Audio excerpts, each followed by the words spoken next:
Boa noite. Nós vamos dar início então ao nosso curso bíblico de hoje. Vamos fazer nossa oração inicial, pedindo a proteção de Nossa Senhora. Ave Maria, cheia de graça, o Senhor é convosco. Bendita sois vós entre as mulheres, e bendito o fruto do vosso ventre, Jesus. Santa Maria, Mãe de Deus, rogai por nós, pecadores, agora e na hora de nossa morte. Amém. Então, na aula anterior, víamos o capítulo 16 e 17 do livro do Êxodo. E nós víamos então como o Senhor dava de comer carne através das codornizes e dava de comer também o maná, que todo dia brotava então depois do orvalho da manhã. E vimos também como o Senhor provia seu povo com a água. E provia exatamente através desse rochedo que acompanhava o povo e que São Paulo, na carta aos Coríntios, dirá que esse rochedo é o Cristo, a figura do Cristo Jesus. Hoje nós vamos trabalhar então um pouco o capítulo 18 e 19 do livro do Êxodo. E o capítulo 18, no versículo 1, diz assim: Jetro, sacerdote de Madian, sogro de Moisés, ouviu tudo o que Deus havia feito a Moisés e a Israel, seu povo, como Yahvé havia feito Israel sair do Egito. Vocês lembram que previamente a história nos mostrava que Moisés, depois da visão da sarça ardente, tinha deixado, portanto, seu sogro Jetro, tinha deixado sua esposa e filhos e tinha ido então para libertar o povo que estava nas mãos dos egípcios. Então, agora o reencontro, vamos dizer, já que o povo foi libertado, Jetro está indo ao encontro de Moisés para recebê-lo junto com sua família, está levando a sua família para que veja então, e nesse interim, nesse momento, vão contando então tudo aquilo, os sinais que Deus mostrara através da mão de Moisés e como, portanto, o povo tinha sido libertado das mãos dos egípcios. Versículo 2, capítulo 18 de Êxodo. Jetro, sogro de Moisés, tomou Séfora, mulher de Moisés, depois que esta enviara, com os 2 filhos dela, um dos quais se chamava Gersão, porque Moisés dissera: sou um migrante em terra estrangeira. Então, Jetro vai ao encontro de Moisés, levando a sua filha, a esposa de Moisés, Séfora, e também os filhos correspondentes a Moisés. Versículo 4. E outro Eliezer, porque o Deus de meu pai é minha ajuda e me libertou da espada de Faraó. Então, são 2 filhos de Moisés, Gerson e Eliezer. Versículo 5. Jetro, sogro de Moisés, foi junto com os filhos e a esposa de Moisés encontrar-se com ele no deserto, onde estava acampado junto à montanha de Deus. Então, Jetro está acompanhando sua família para encontrar com Moisés. O encontro, vocês podem imaginar, não é? Cheio de alegria, porque é um encontro familiar. Versículo 6 nos diz: disseram Moisés: eis que teu sogro Jetro vem a ti, acompanhado de tua esposa com os teus 2 filhos. Então, de longe avistam Jetro, passa a notícia para Moisés. Moisés saiu ao encontro do sogro, inclinou-se diante dele com uma reverência, abraçou, indagando pelo bem-estar um do outro, entraram na tenda. Veja que interessante a maneira como Moisés agradece a Jetro. Ele se abaixa, se prostra diante de Jetro, que devia ter uma dignidade realmente de um homem de Deus, lembra que ele é sacerdote. Moisés contou ao sogro tudo o que Yahvé havia feito a Faraó e aos egípcios por causa de Israel, assim como todas as tribulações que encontraram pelo caminho, nas quais Yahvé os livrara. Então Moisés está contando as aventuras, de uma certa maneira, pelas quais ele passou, as aventuras pelas quais nos lembramos as 10 pragas e como na última praga, então, finalmente o faraó libertou o povo, embora depois, claro, sabemos bem que vai ao encontro do povo, seguindo o povo para trazê-lo de volta para a escravidão. Então, vai narrando detalhadamente a Jetro tudo aquilo, portanto, que ele viveu. Versículo 9. Jetro alegrou-se por todo o bem que Yahvé tinha feito a Israel, livrando das mãos dos egípcios. Então, a maneira interessante na qual se coloca Jetro como um espectador, ele vibra cada vez que vê a intervenção de Deus, e como talvez os olhos de Moisés brilhavam de alegria toda vez que contava essas maravilhas pelas quais ele tinha passado, Então, ele está atento, ouvindo, portanto, a narração da parte de Moisés. Versículo 10. Então Jetro disse: Bendito seja Yahvé, que vos libertou da mão dos egípcios e da mão de Faraó, e libertou o povo da submissão aos egípcios. Bendito seja Yahvé. Veja que com esta frase, Jetro está alegrando-se pela intervenção daquilo que Moisés está dizendo, um só Deus. De uma certa maneira, Jetro está fazendo também uma profissão de fé neste Deus que Moisés está mostrando. E claro que deve ter conhecido uma primeira vez, logo depois que apareceu na sarça ardente, e narrou então o que Deus lhe pedia. Porque lembra que estava pastoreando as ovelhas de Jetro, seu sogro.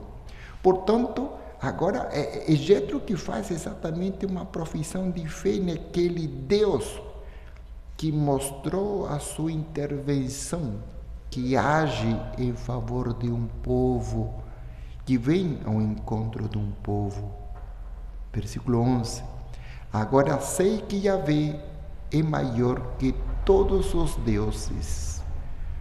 Se ele acreditava em outros deuses, que é normal, a maior parte dessas culturas, antes de Moisés, ele coloca Yahvé acima dos outros, mostrando, portanto, que é superior aos outros deuses. É interessante que aqui ele não está fazendo uma profissão de fé na qual diz Deus é o único Deus, Yahvé é o único Deus. Mas não, está fazendo uma profissão de fé na qual ele diz Yahvé é mais poderoso que os deuses que eu conheço.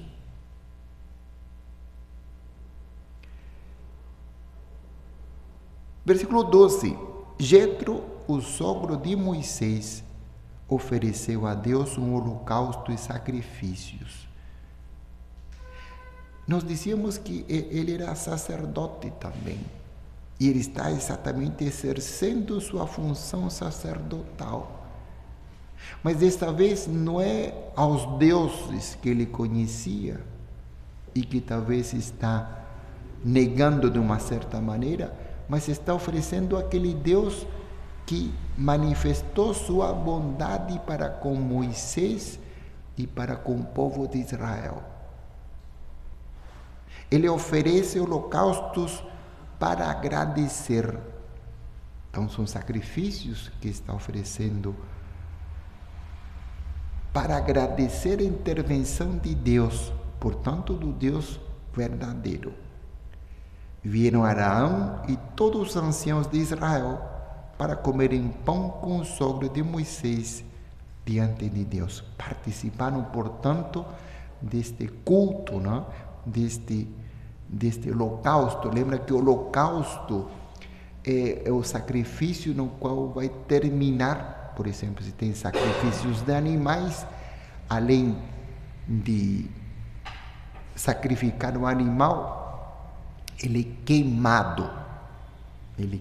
Então, o holocausto é o sacrifício e depois o oferecimento através do fogo que se eleva, não é verdade, para Deus. Então, ele está oferecendo, portanto, holocausto, os sacrifícios de animais, acompanhado depois, portanto, dessa queima do próprio animal, né? Lembra que o fogo é um elemento purificador, assim como a água. A água purifica. Por isso Jesus escolheu a água para nos purificar do pecado através do batismo. Mas o fogo também é purificador. Lembra que o fogo que é enviado sobre Sodoma e Gomorra para fazer desaparecer as duas cidades que estavam completamente submergidas no pecado, foram purificadas pelo fogo. Numa primeira instância, por exemplo, o dilúvio de Noé, é água, elemento purificador. Aqui é o fogo, por isso o oferecimento do holocausto. Por quê? Porque o fogo purifica a vítima. Então, aquele animal que é sacrificado é oferecido a Deus e é purificado pelo fogo. E o que resta do fogo? A cinza. As cinzas que representam exatamente esse elemento purificado. É assim, por exemplo, que nós fazemos quando celebramos a quarta-feira de cinzas, não? Que se obteve, portanto, daqueles ramos secos do domingo anterior, em que se celebrou a entrada messiânica de Jesus em Jerusalém, domingo de Ramos.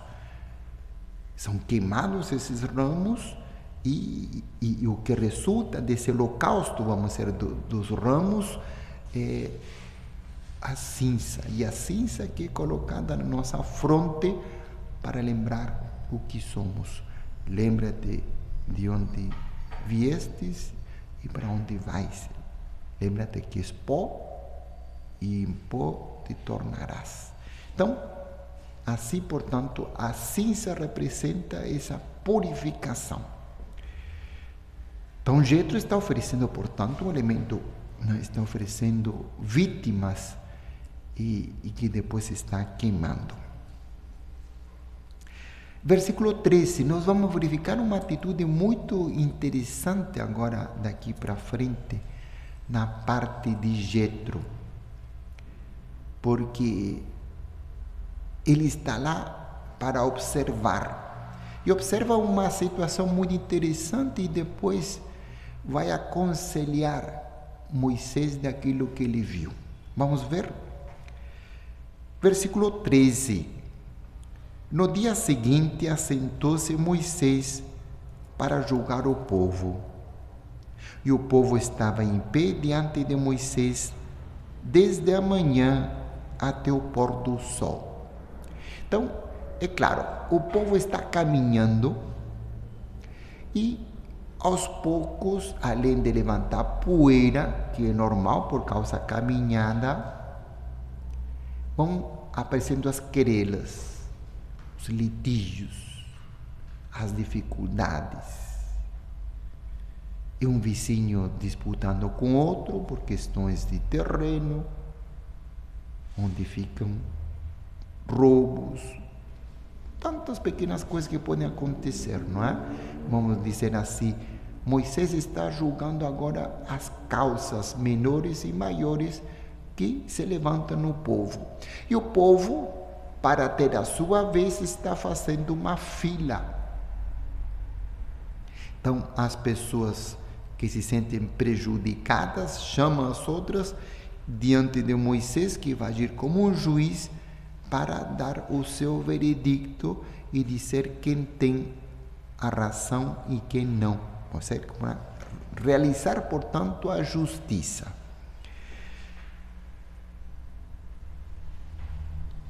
A questão que Moisés está gastando o dia inteiro era tantos problemas que lhe trazem, tanta multidão de gente com problema de justiça, que está ficando desde a manhã até o pôr do sol, um dia inteiro. Versículo 14.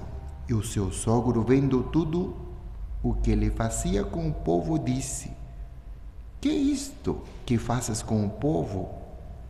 Por que te assentas sozinho e todo o povo está em pé diante de ti desde a manhã até o pôr do sol?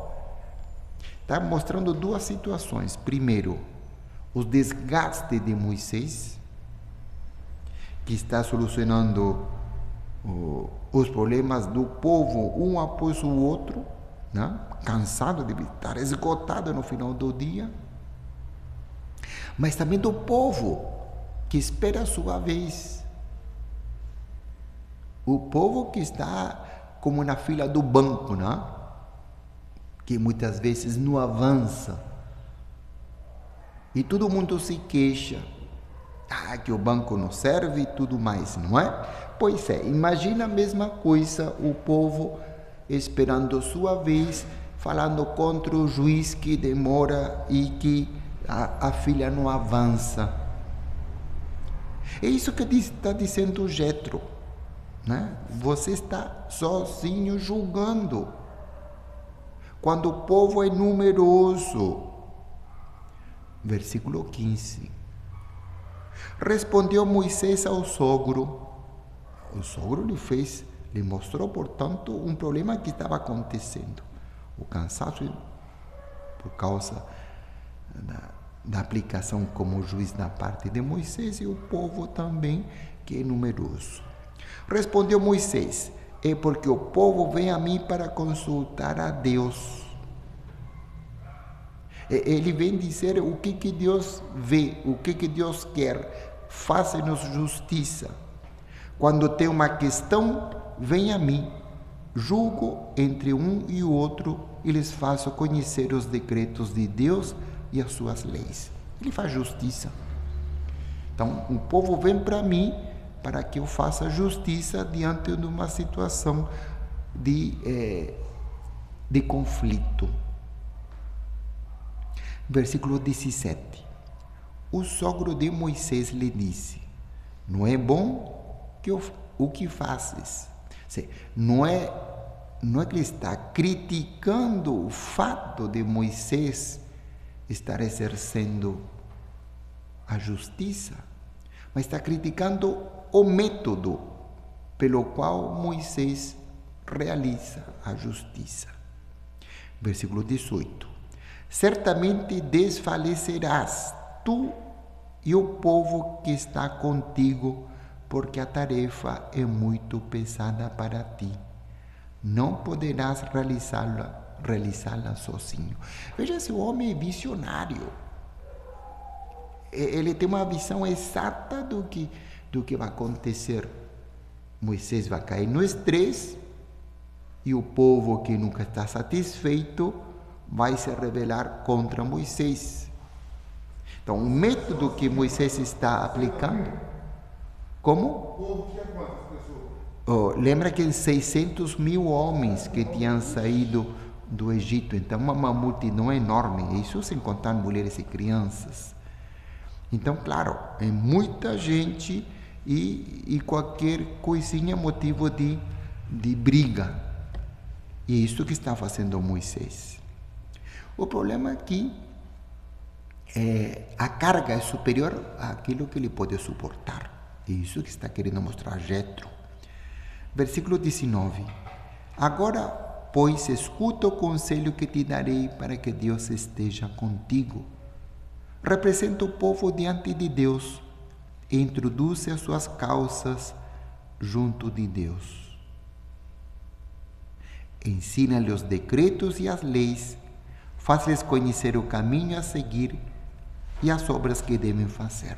Diz, olha, é o seguinte, você vai ter que criar algumas leis, umas coisas mínimas, de tal maneira que não exista, portanto, conflito por coisas pequenas.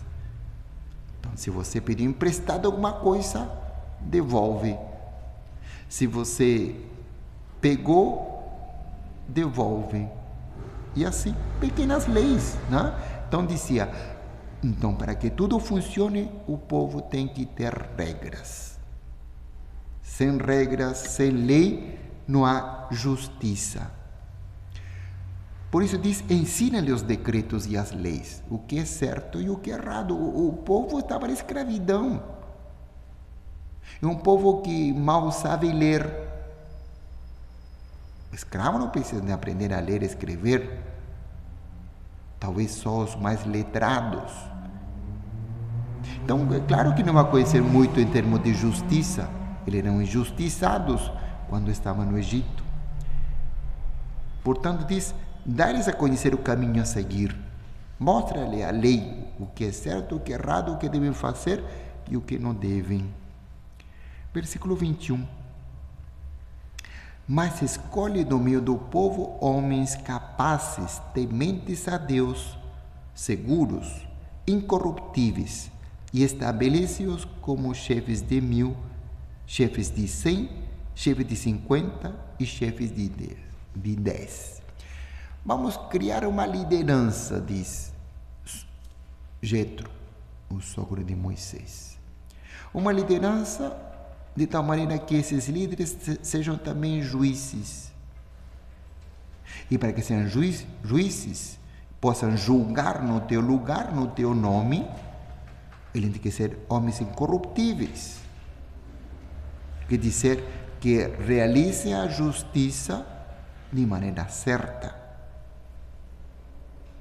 Por isso diz tementes de Deus, que diz, sabendo se fizeram alguma coisa errada, ou se fossem julgar por dinheiro, porque foram corrompidos, Deus está vendo. Então, não vou agir desse jeito. Quando diz temente de Deus, dizer homens incorruptíveis, né? Não se deixam corromper, né? Pelo dinheiro e dar julgamentos, portanto, levados pelo dinheiro, pela ganância. Versículo 22. Eles julgarão o povo em todo o tempo. Toda causa importante trarão a ti, mas toda causa menor eles mesmos julgarão. Assim será mais leve para ti, e eles levarão a carga contigo. Então, ele estabelece juízes para causas menores. As causas menores, portanto, são eles que vão julgar. Conflitos maiores, eles vão se reunir junto com Moisés e vão aprender com Moisés qual vai ser o veredicto. Vão agir, portanto, num colegiado, estando, portanto, não apenas uma pessoa, mas várias. Mas é Moisés sempre aquele que está no Tribunal Supremo, né? Que está por cima dos outros tribunais, dos outros julgamentos. Ele diz, assim será mais leve para ti. Veja, portanto, que a visita de Jetro, trazendo a família de Moisés, trazendo a esposa Séfora, seus filhos, foi frutífera. Não apenas por isto, de trazer a família, mas também de dar uma dica de como comandar, de como liderar, de como realizar, portanto, como organizar o povo para que o povo perceba, portanto, que tem que seguir umas leis, tem que seguir decretos, né? Não pode invadir a individualidade do outro. Versículo 23. Se assim fizeres e Deus te ordenar, poderás então suportar este povo, que por sua vez se tornará em paz ao seu lugar. O único jeito é de acabar com as filas, né? Estão tendo diversos juízes. Um jeito de acabar com a fila no banco é dar uma senha, né? A pessoa senta e quando foi chamado, né, pode estar sentado, não precisa ficar de pé. É um progresso, digamos assim. Então, o que está fazendo o Jetro é dando um progresso a esse povo que antes enfrentava filas enormes para participar do julgamento e ter o veredicto da parte de Moisés. Então, agora já tem vários juízes para causas menores que vão facilitar, portanto, a vida de Moisés. Versículo 23. Veja que Moisés obedece Jetro. Moisés escolheu em todo Israel homens capazes e colocou-os como chefes do povo. Chefes de 1000, chefes de 100, chefes de 50 e chefes de 10. É claro, vai colocar, portanto, como se fosse um clã. Clãs são famílias, né? Pessoas mais capazes que as outras, né? Para jogar pequenas coisas. Então, se a disputa é maior, vai levar para de 100. Se é maior, para de 1000. Né? Quanto mais for difícil o julgamento, vai ser uma pessoa mais capacitada. Versículo 26. Eles julgavam o povo em todo o tempo. Então, sempre tinha um tribunal, portanto, para ajudar o povo nas suas disputas. Versículo 27. Depois Moisés deixou seu sogro voltar e ele retomou o caminho para o seu país. Então, bendita a visita de Jetro, né? que veio ao encontro de Moisés e que ajudou a esclarecer, portanto, o que deveria fazer Moisés para poder liderar esse povo que está carregando nas costas. Vamos para o capítulo 19. No terceiro mês depois da saída do país do Egito, passaram, portanto, 3 meses, né? Naquele dia, os filhos de Israel chegaram ao deserto do Sinai. O deserto do Sinai é vasto e bem difícil, vamos dizer assim, tem muita areia, né? Um deserto com muita areia, ele é bem inóspito, porque ele é muito quente durante o dia e, ao contrário, muito frio durante a noite. Isso porque a areia não retém o calor. Versículo 2, 19, 2. Partiram de Rafidim e chegaram ao deserto do Sinai. Acamparam no deserto. Israel acampou lá, diante da montanha. A localização hoje do Sinai é difícil, porque a verdade, o Sinai, quando nós vamos hoje, não é um monte, mas sim uma cadeia montanhosa, quer dizer, são várias montanhas. Versículo 3. Então Moisés subiu a Deus, e na montanha Yahvé o chamou e lhe disse: assim dirás à casa de Jacó e declararás aos filhos de Israel. Veja que para o judeu a oração perfeita se faz na montanha. É na montanha que se encontra com Deus. Assim nós vemos o povo, por exemplo, quando está com o Senhor Jesus, no chamado Sermão da Montanha, onde Jesus vai falar das bem-aventuranças. O encontro com Jesus, o encontro com Deus, o povo realiza na montanha. Tem que escalar a montanha, subir a montanha. Aliás, a experiência daqueles que já subiram cumes altos, de verificar quando você chega a um lugar bem alto, numa montanha, e você divisa o horizonte, você vê a grandeza de Deus, né? Você contempla a criação nessas montanhas e você vê como é maravilhosa a criação. Então, o encontro com Deus se faz exatamente nessa contemplação do fato de ir ao encontro de Deus numa grande montanha. Moisés está fazendo isto. E é lá que Deus fala com Moisés. Versículo 4.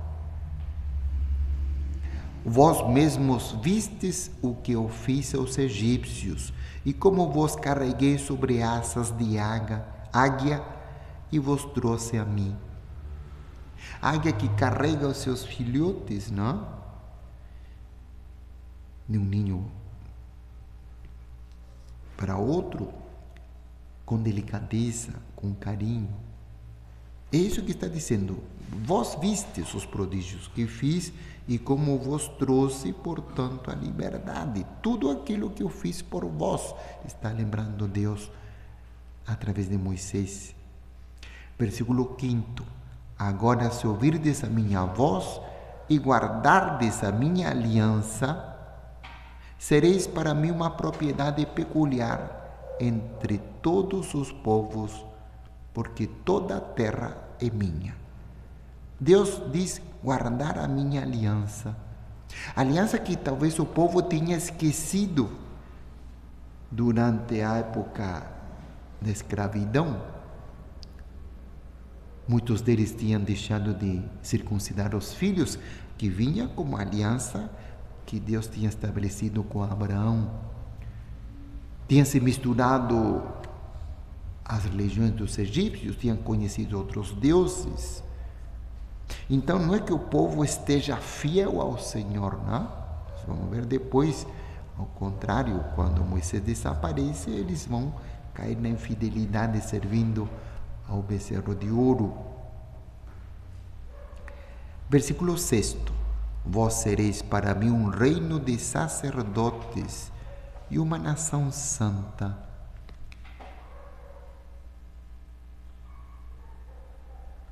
Reino de sacerdotes.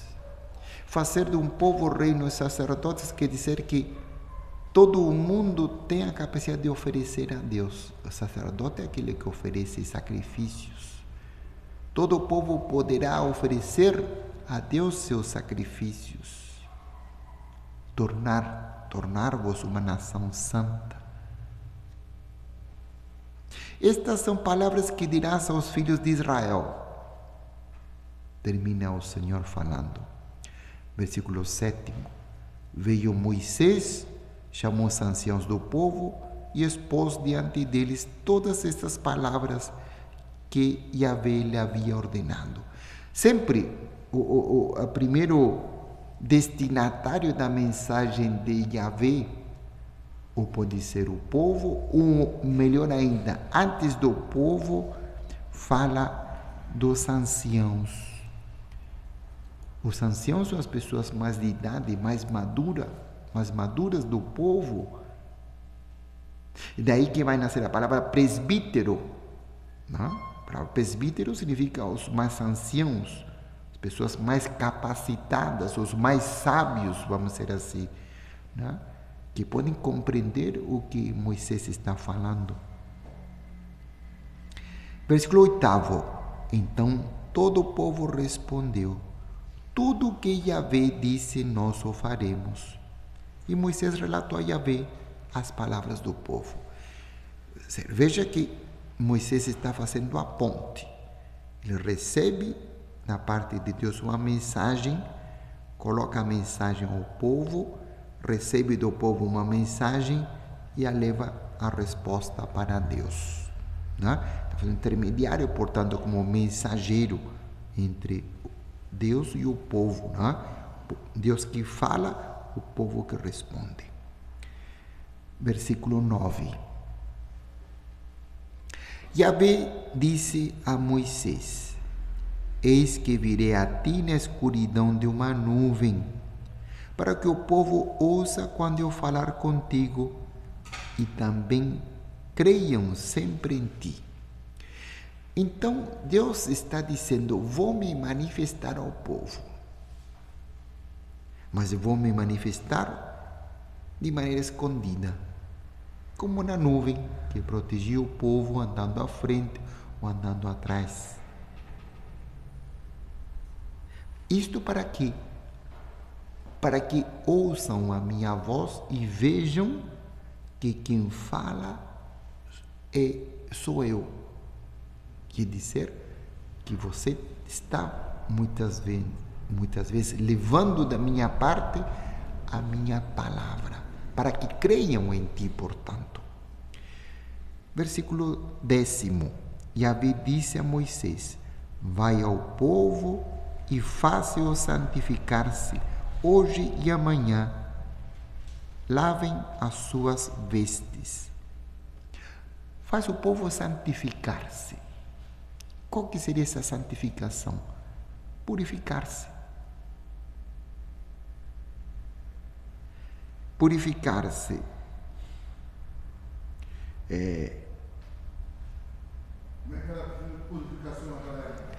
A purificação é um ritual. Então, é através, por exemplo, da aspersão do sangue, através de sacrifícios, lavar-se. E Deus está pedindo aqui também lavar as vestes. Não?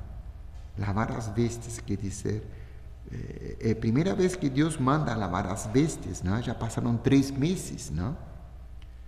Então, essa purificação é mais um ritual. Purificar-se porque vão estar na presença de Deus.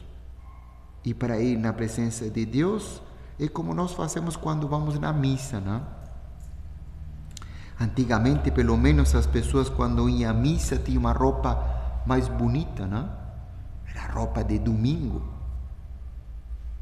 Você ia à missa não de qualquer jeito, vestido de qualquer jeito, mas você ia ao encontro de Deus. Então você ia elegante.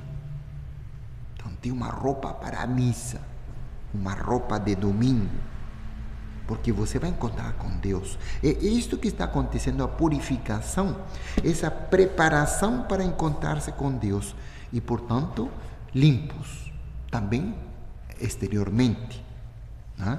Se Deus manda lavar as vestes, com certeza eles têm que tomar banho. Né?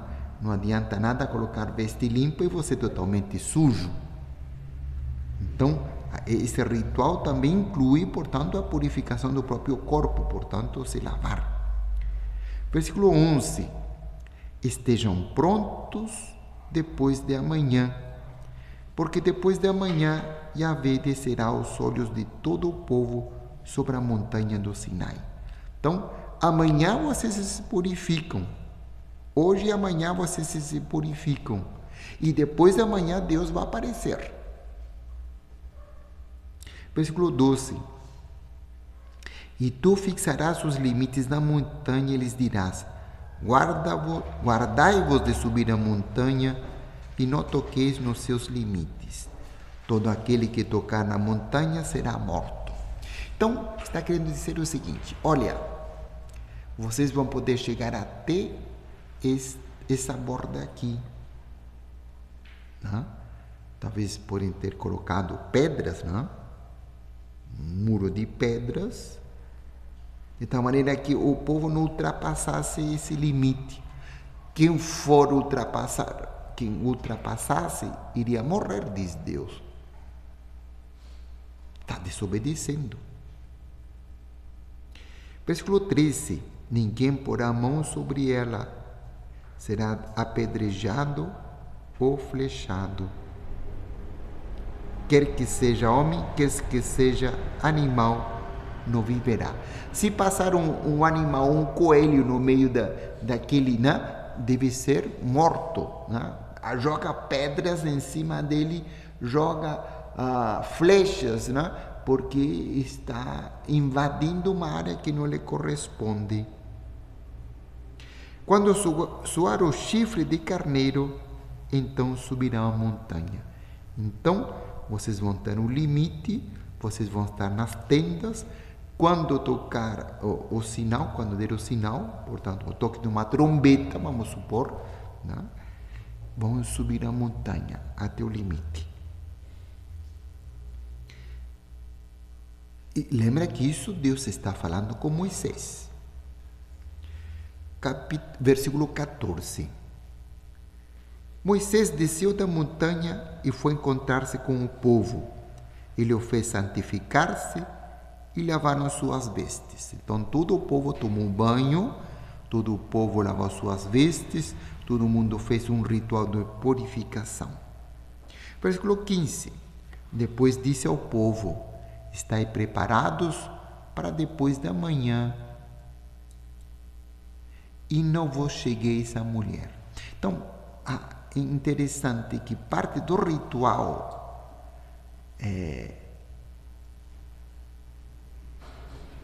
exige, portanto, não ter relações íntimas. Porque na relação íntima você se torna impuro, faz parte do ritual. Vocês lembram quando Davi, o rei Davi, fica sabendo que a mulher com a qual Bersabeia, com a qual teve relações íntimas, ficou grávida? Ele manda chamar o esposo Urias, que estava na fronte, na guerra. E Urias, que estava na guerra, vai ao encontro de Davi, mas Urias nunca foi à casa de Bersabeia. Você sabe por quê? Por que não foi visitar a sua esposa? Porque ele pensou: escuta, se eu descer para minha casa, vou ter relações íntimas com minha esposa. Mas como vou ter que voltar para a batalha, eu vou voltar impuro. Então, se eu voltar impuro, com certeza vou morrer logo. Então, o que eles faziam? Já que estão numa guerra santa, a maneira de viver exatamente a pureza ritual passa também pela castidade. Então, por que Urias não ia para sua casa? Não era por desobediência, era porque ele queria realmente viver a pureza ritual para não morrer. Então, o que Deus está pedindo, portanto, aqui, não vos chegueis à mulher exatamente para que naqueles 2 dias anteriores ao encontro com Deus não tivessem relações íntimas. Então, relação íntima também faz parte, portanto, do ritual de purificação, daquilo que Deus dizia: santificai-vos. Então, viver a castidade antes de encontrar-se com Deus. Vamos ver o versículo 16. A partir de agora, então, nós vamos ter a teofania do Sinai, quer dizer, o encontro propriamente de Deus com Moisés e o encontro propriamente de Deus com o povo. Uma teofania, uma aparição, portanto, né? Uma manifestação divina. Versículo 16, capítulo 19. Ao amanhecer do 3º dia, então o dia de encontro com Deus, houve trovões, relâmpagos e uma espessa nuvem sobre a montanha e um clamor muito forte de trombeta, e o povo que estava no acampamento pôs-se a tremer. Olha a situação. É o dia de encontro com Deus, e houve barulho de trombetas, relâmpagos, trovões, uma nuvem espessa, quer dizer, causa medo, não? Encontro com Deus no Sinai causa medo. Versículo 17.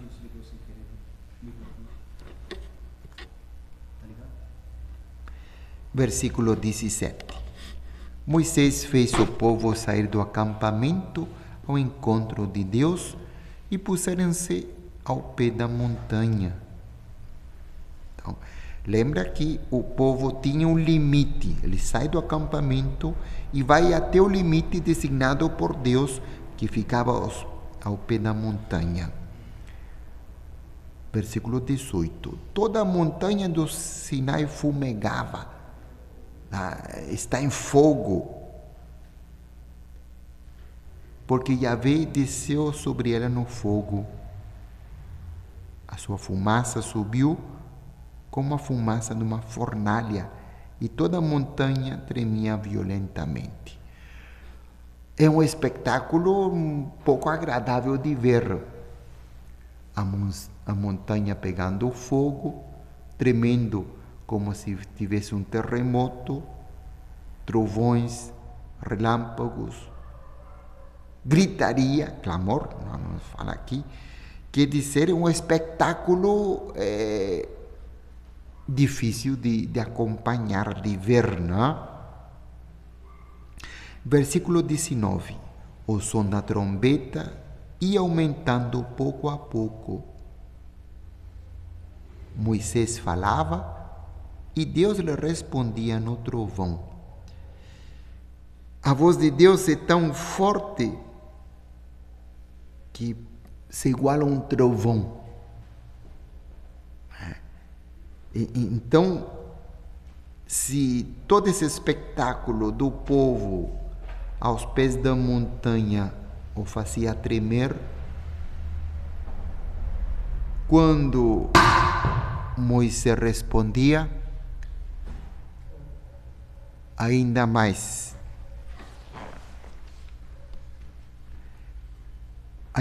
portanto, causava medo. Versículo 20. Yahvé desceu da montanha do Sinai. No cimo da montanha, Yahvé chamou Moisés no cimo da montanha e Moisés subiu. Então, Moisés estava com o povo aos pés da montanha, no limite colocado, portanto, por Moisés. E agora Deus chama Moisés para subir. Moisés, portanto, é o único que está ultrapassando o limite que Deus tinha proposto. Moisés, portanto, é o único que está subindo a montanha.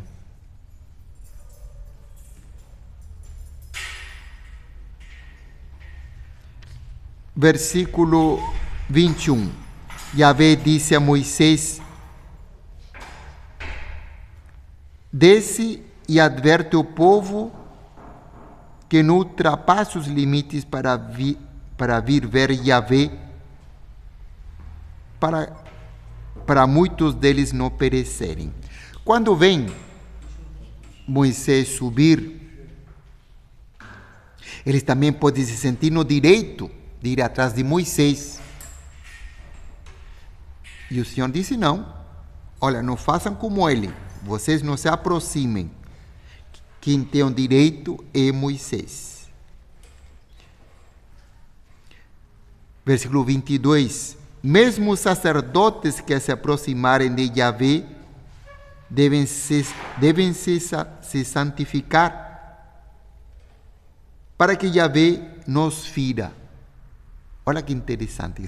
Os sacerdotes que se aproximarem também têm que passar pelo mesmo ritual. Caso contrário, vão morrer. Versículo 23. Moisés disse a Yahvé: o povo não poderá subir a montanha do Sinai, porque tu nos advertiste, dizendo: delimita as montanhas e declara-a sagrada.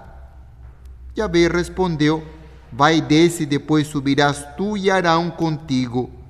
Os sacerdotes, porém, e o povo não ultrapassam os limites para subir a Yahvé, para que nos fira. Desceu, pois, Moisés até o povo e lhes disse a mensagem. Nós temos que entender, portanto,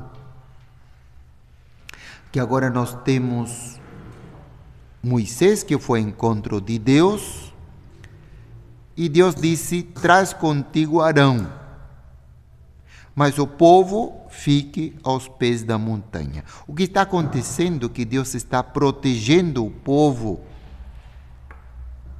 de subir a montanha. Isto por quê? Porque